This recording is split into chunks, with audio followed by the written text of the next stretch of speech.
Le Vieux-Lyon est le quartier médiéval et Renaissance de la ville de Lyon. Il est situé en bordure de Saône, au pied de la colline de Fourvière, en rive droite de la Saône. C'est l'un des quartiers les plus vastes concernant cette période médiévale et Renaissance, avec Venise, qui est encore restée intacte jusqu'à nos jours. L'ensemble du Vieux-Lyon s'étend au bas de la colline de Fourvière, sur 30 hectares. C'est un ensemble de 500 immeubles, 3000 logements, et 7000 habitants. Le Vieux-Lyon, c'est 3 quartiers, Saint-Georges, Saint-Jean, et Saint-Paul. Le quartier Saint-Georges constituait autrefois l'extrémité sud de Lyon, et communiquait avec l'extérieur par le biais de la porte Saint-Georges, aujourd'hui détruite. Ce quartier est l'habitat d'origine des Canuts, avant qu'ils ne se déplacent vers la Croix-Rousse, pour pouvoir y loger leur nouveau métier jacquard, nécessitant des plafonds d'une hauteur de plus de 4 mètres. Saint-Jean est le quartier le plus connu, avec la primatiale Saint-Jean. Surnommé le Petit Paris, c'est également le quartier le plus touristique du Vieux-Lyon. Son artère principale est la rue Saint-Jean, traversant le quartier, jusqu'au quartier Saint-Paul. Elle comporte de nombreuses curiosités architecturales, en particulier les traboules. On y trouvera de très belles cours intérieures, souvent insoupçonnées et conservant leurs caractéristiques médiévales. Ce quartier est essentiellement piétonnier, il permet d'agréables balades. Dans ce quartier se trouve la place du Petit Collège, et l'ensemble Gadagne. Magnifique édifice Renaissance classé monument historique, il abrite le musée d'histoire de Lyon, ainsi que le musée des arts de la marionnette.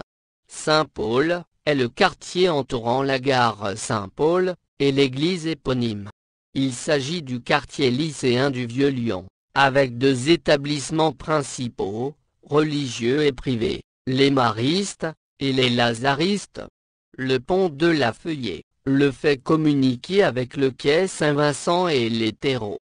Ce quartier subit une très importante mutation, à la fin du XIXe siècle, avec la construction de la gare Saint-Paul. De nombreux immeubles anciens furent détruits avec le percement de la rue Octavio-May, puis la construction du Palais Bondy et du Collège-Hôtel. Ce quartier fut mis en scène dans le film de Bertrand Tavernier, L'Horloger de Saint-Paul, dont le magasin se situait rue de la Loge, tout juste à côté de la rue Juiverie, qui tient son nom du fait que les Lyonnais d'obédience judaïque occupaient ce quartier au Moyen Âge. Site remarquable. La place Saint-Paul, on y construit en 1873, la gare qui desservit la vallée d'Azergues, au nord de Lyon. L'église Saint-Paul a subi les aléas du temps. Elle a été construite une première fois en 549, elle fut dévastée par les Sarrasins, et reconstruite au XIIe siècle. Une flèche et le portail néo-gothique furent ajoutés en 1875-1877. Elle possède un lanterneau roman, réparti en 2 dômes octogonaux au sommet de l'édifice. On peut observer l'édifice, en bénéficiant d'une vue d'ensemble de la place Gerson, du nom d'un théologien inhumé dans l'église, en 1428. Sur la place se trouve la maison Mourguet, où le créateur de Guignol y monta des spectacles. Elle possède une tourelle carrée en encorbellement. Guignol est une marionnette à gaines, française, créée à Lyon vers 1808, par Laurent Mourguet. Architecture. Le quartier est classé dans la liste du patrimoine de l'humanité, établie par l'UNESCO.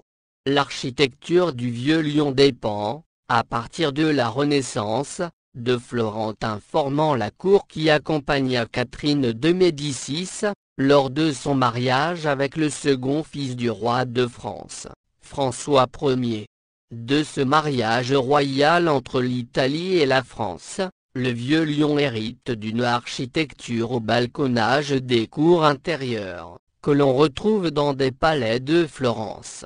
Un vrai parfum méridional et d'Italie se dégage de ces ruelles bordées de façades colorées, boutiques d'artisans, bouchons lyonnais. Il a heureusement échappé aux nombreux projets de remaniement destructeurs, en particulier au XIXe siècle, même si de nombreux bâtiments ont été détruits, en particulier pour la construction de la gare Saint-Paul, et lorsque Louis Pradel, surnommé le bétonneur ou encore Zizi Béton, était maire. Le Vieux Lyon est le premier quartier de France à faire l'objet d'une opération programmée d'amélioration de l'habitat, financée par l'Agence nationale d'amélioration de l'habitat. L'objectif d'une telle mesure est de revaloriser les centres anciens des grandes villes, tout en protégeant le patrimoine que ces quartiers représentent. Les traboules. Les traboules sont des passages entre les immeubles, qui permettent de rejoindre deux rues. Elles sont habitées et donnent toutes sur une cour intérieure, où des habitations sont accessibles.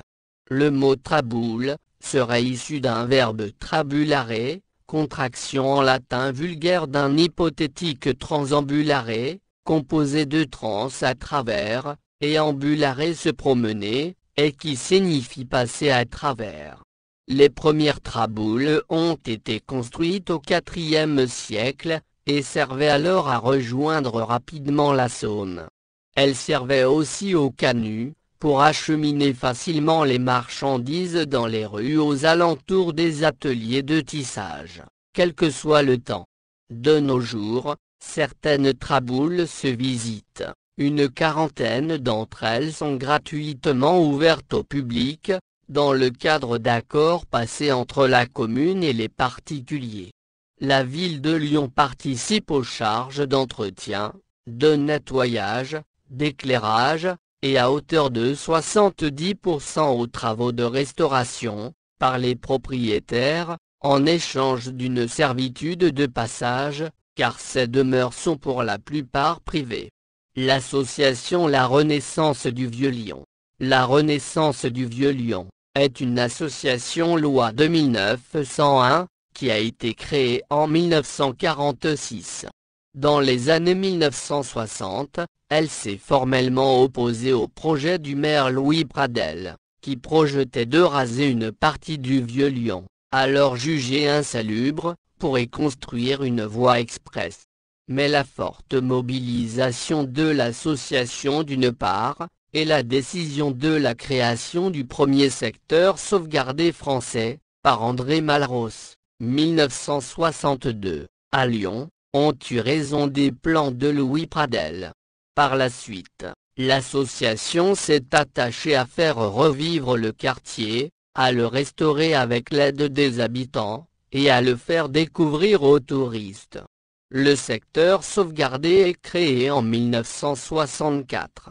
Aujourd'hui, la Renaissance du Vieux Lyon, aussi appelée Hervéle, travaille à la préservation, et à la mise en valeur du patrimoine dans le Vieux Lyon, mais aussi dans la métropole.